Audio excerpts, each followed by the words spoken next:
Well, hey everybody, welcome back to the Living Hope Leaders podcast. This is where we talk about what's going on at Living Hope Church and your role in it. Now, it's been a while since we've done one of these. As you can tell, we've been working on some things, trying to do some upgrading and work on some of our media capacity and so forth. So thanks for your patience, but part of the intent of what we've been building and working on is that we'd actually be able to increase the quality of these podcasts and the other things that we're able to produce as a church. So thanks for your patience, and I look forward to talking to you often now from this room and through these podcasts. So a couple of things are going on here at church recently and that are coming up for us.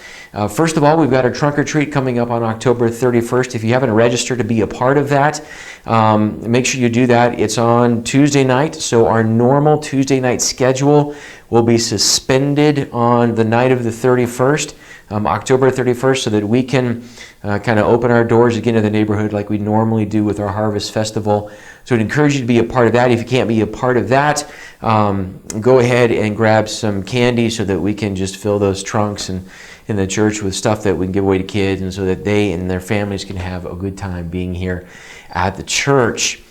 The other thing I want to make sure that we get to talk about, some of you may have caught it during our announcements a couple of times now, but we're working on some capital projects here at the church.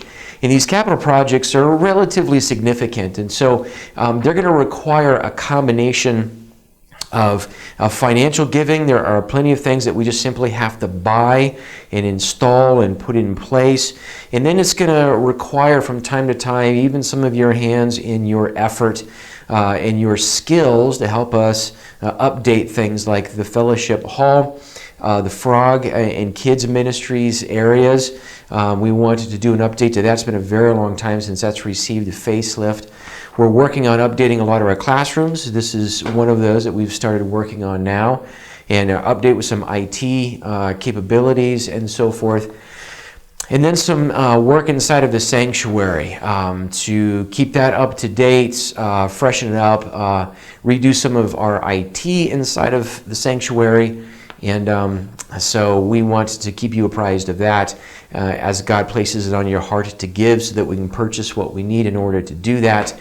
And then as the time comes along, we're just going to need some hands and help. And when you can, that would be phenomenal. So thank you so much for that.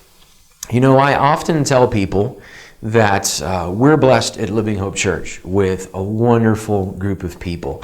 I have heard probably since the first week that I have been here as senior pastor of this church, a lot of people saying things like, you know, when I first came here, I felt welcome. It was a very friendly place. I felt like I found a home.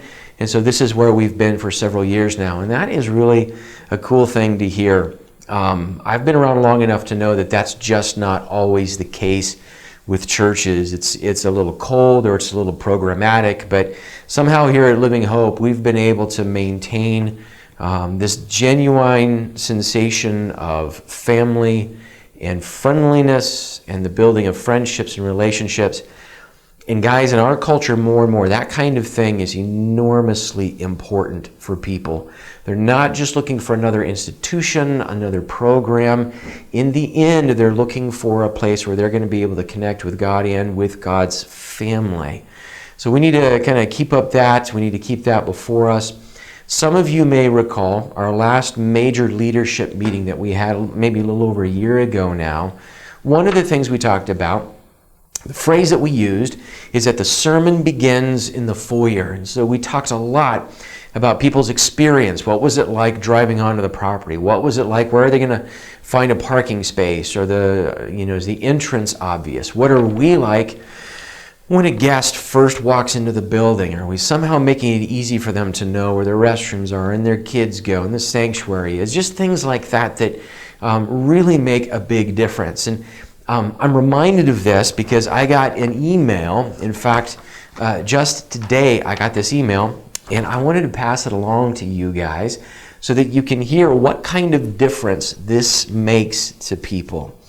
I'll leave the name off so that you guys can continue to behave nicely to everybody.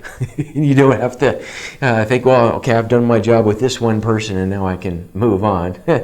But this, I know this guy just a little bit. I've met him a couple times. A wonderful guy, a wonderful family. But he just sent me this email. I wanted to pass it along. He said, "Dear Pastor Phil, it was good to see you at church yesterday. We as a family are impressed by the culture at Living Hope Church. The first Sunday we were there, many came and talked to us. When I left my 2-year-old son in the nursery, he was crying, and 5 minutes later, someone came and told us that my son calmed down and he was okay." That's cool. "We were sick and couldn't come to church for a couple of weeks, and yesterday when I came to church, a few folks came to me and said, 'We missed you and we should have sent you a card,' etc. This was a refreshing experience. Honestly, I struggled with the American church ever since I came to America 4 years ago. I never experienced such warm, welcoming, and caring community like the Living Hope Church here in America. They say that the church or organization can never rise above its leadership. It looks like you're doing a great job in maintaining this biblical community atmosphere at your church.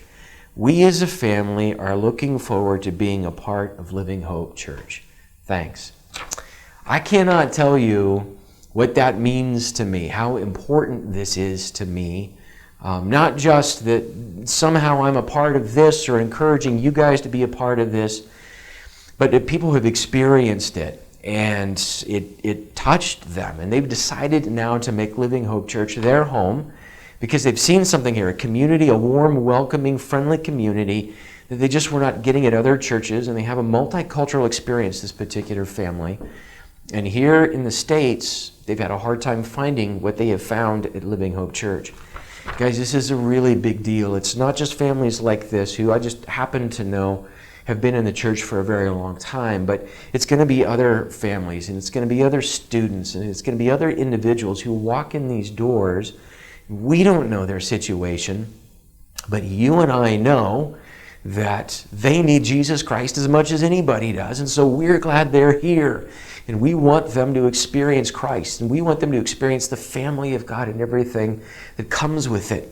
We want their experience at church to be so meaningful that they don't want to miss it next week, that they know they're going to miss out on the family or the community, whatever it is, if they just can't make it next week or the week after for whatever reason. So I want to say thank you. This is you guys.